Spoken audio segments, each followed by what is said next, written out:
एक बार फिर से सभी को नमस्कार। एक बार फिर उपस्थित हूँ आपके सामने लेकर के वाल्मीकि रामायण सुंदर कांड। वाल्मीकि रामायणस्थ सुंदर कांड के इससे पूर्व 43 सर्ग आपके सामने प्रस्तुत किए जा चुके हैं। आइए क्रमशः आज 44वां और 45वां सर्ग पूर्ण करेंगे और प्रभु श्री राम की कृपा को प्राप्त करने का प्रयास करेंगे। प्रभु श्री राम की इस कृपा तक हमें पहुंचाने का जो श्रेय है वह जाता है आदरणीय श्री भैरूदान कच्छावा जी और उनके पुत्र जिन्होंने अपने पिता की स्मृति में इस स्तोत्र माला को प्रायोजित किया है, स्पॉन्सर किया है, आदरणीय श्री हिमांशु कच्छावा जी।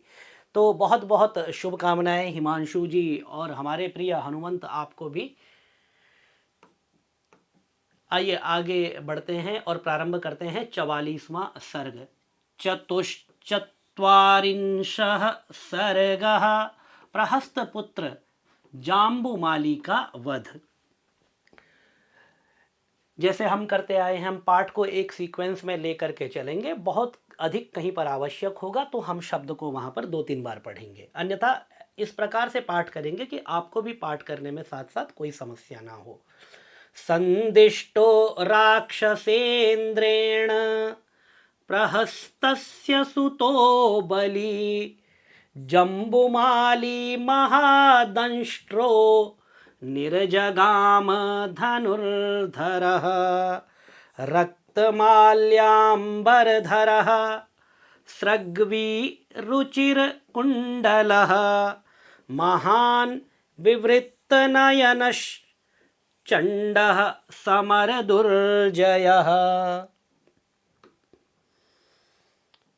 धनुः शक्रधनुः प्रख्यं महद् रुचिरसायकं विस्फारयाणो वेगेन वज्राशनिसमस्वनम्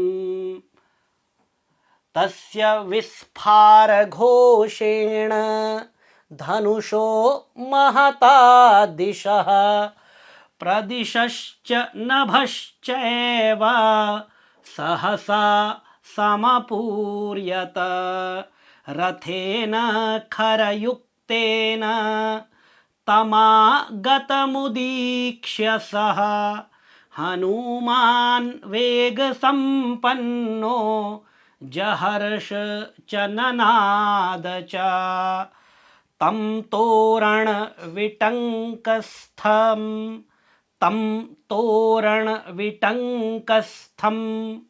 हनुमन्तं महाकपिं जम्बुमाली महातेजा विव्याध निशितैः शरैः अर्धचन्द्रेण वदने शिरस्येकेन कर्णिना बहवोर्विव्याधनाराचैर्दशभिस्तु कपीश्वरम्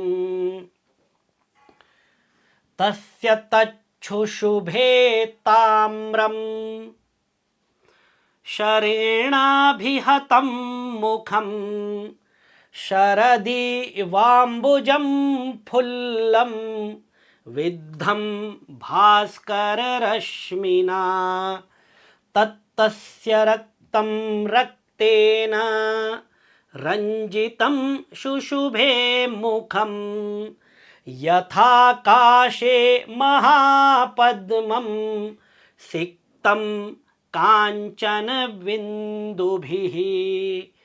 चुकोपबाणाभिहतो राक्षसस्य महाकपिः ततः पार्श्वेति विपुलां ददर्श महतीं शिलां तरसा तां समुत्पाट्य चिक्षेप जववद्बली तां शरैर्दशभिः क्रुद्धस्ताडयामास राक्षसः विपन्नं करम तद्दृष्ट्वा हनुमांश्चण्डविक्रमः सालं विपुलमुत्पाट्य भ्रामयामास वीर्यवान्। भ्रामयन्तं कपिं दृष्ट्वा सालवृक्षं महाबलं चिक्षेप सुबहून् बाणान् जम्बुमाली महाबलः।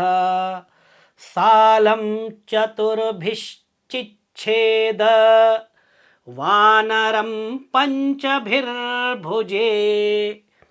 उरस्येकेन बाणेन दशभिस्तु स्तनान्तरे। दशभिस्तु स्तनान्तरे।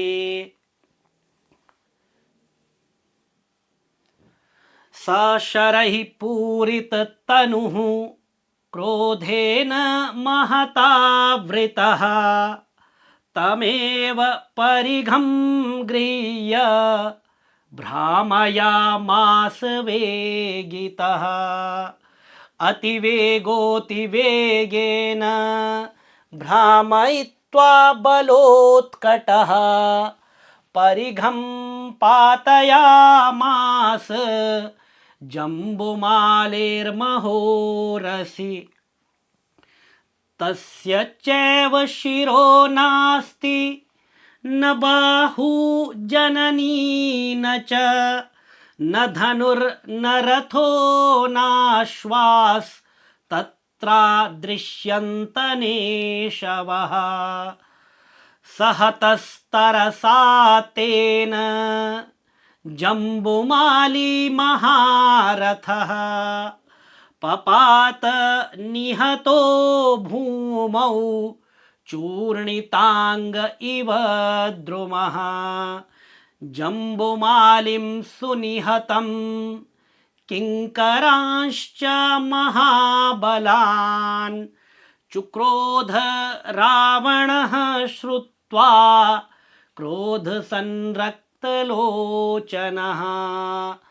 सरोष संवर्तित ताम्रलोचनः प्रहस्तपुत्रे निहते महाबले।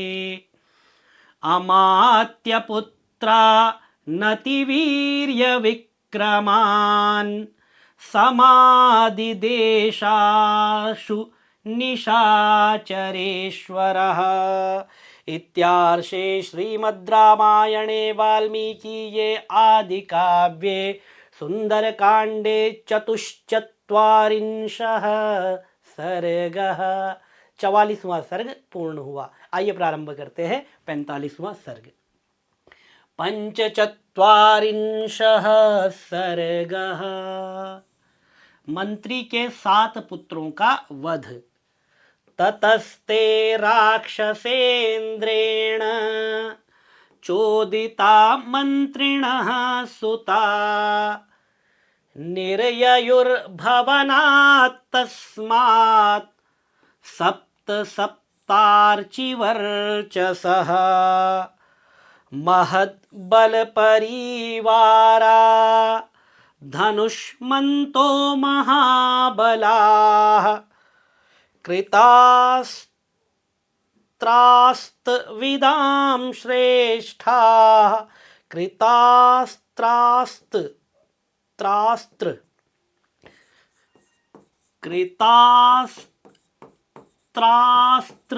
ठीक है। देखिए, और आगे विदाम श्रेष्ठा, वो तो फिर आसान है, आप पढ़ लेंगे।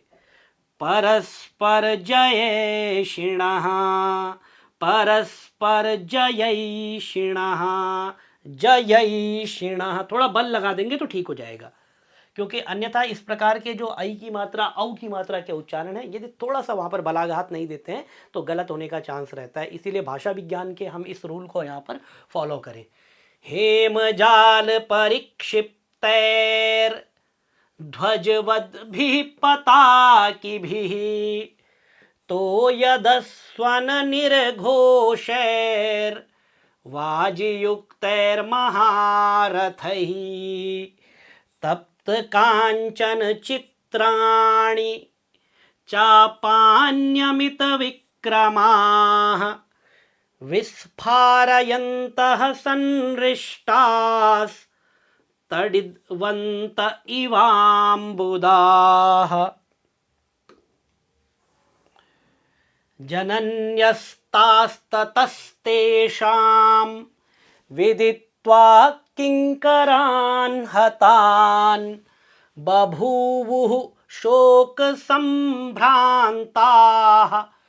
सबान्धवसुहृज्जनाः ते परस्परसङ्घर्षात् तप्तकाञ्चनभूषणाः अभिपेतुर्हनूमन्तं तोरणस्थमवस्थितम् सृजन्तो बाणवृष्टिं ते रथगर्जितनिस्वनाः प्रावृट्काल इवाम्भोदा विचेरुर्नैरृताम्बुदाः। इस प्रकार के शब्दों में ध्यान रखना है।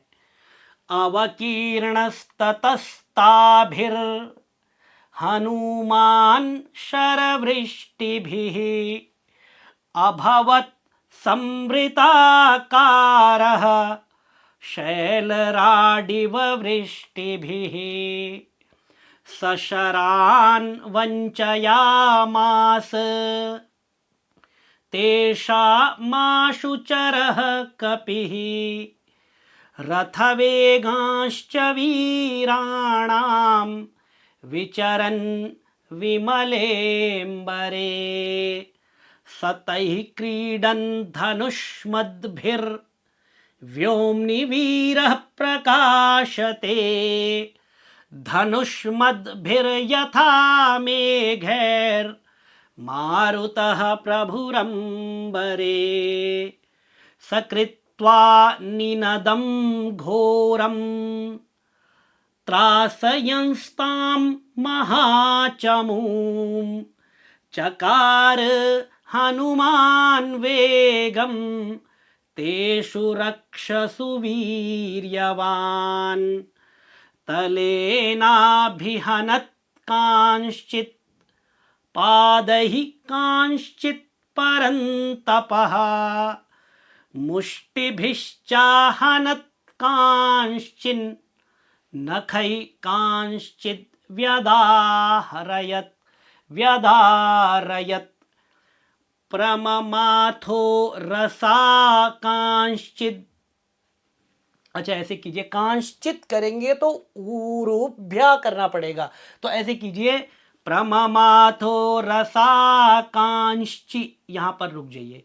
अब फिर कीजिए दूरुभ्यामपरानपि केचित् तस्यैव नादेन तत्रैव पतिता भुवि ततस्तेष्वसन्नेषु भूमौ निपतितेषु च तत्सैन्यमगमत् सर्वं दिशो दशभयार्दितम् विनेदुर्विस्वरं नागा निपेतुर्भुवि वाजिनः भग्ननीडध्वजच्छत्रैर्भूश्च कीर्णाभवद्रथैः स्रवता रुधिरेणाथ स्रवन्त्यो दर्शिताः पथि विविधैश्च स्वनैर्लङ्का ननाद विकृतं तदा सतान् प्रवृद्धान् विनिहत्य राक्षसान् महाबलश्चण्डपराक्रमः कपिः युयुत्सुरन्यैः पुनरेव राक्षसैस्तदेव वीरोऽभिजगाम तोरणम्। इत्यार्षे श्रीमद् रामायणे आदिकाव्ये सुन्दरकाण्डे पंचचत्वारिंशः सर्गः 45वां सर्ग आज पूर्णता को प्राप्त हुआ। निरंतर अभ्यास करते रहें। अगला सर्ग बहुत जल्द आपके सामने लेकर के उपस्थित होंगे। तब तक अभ्यास करें, प्रभु श्री राम की कृपा को प्राप्त करें। ओम भगवते श्री रामाय नमः।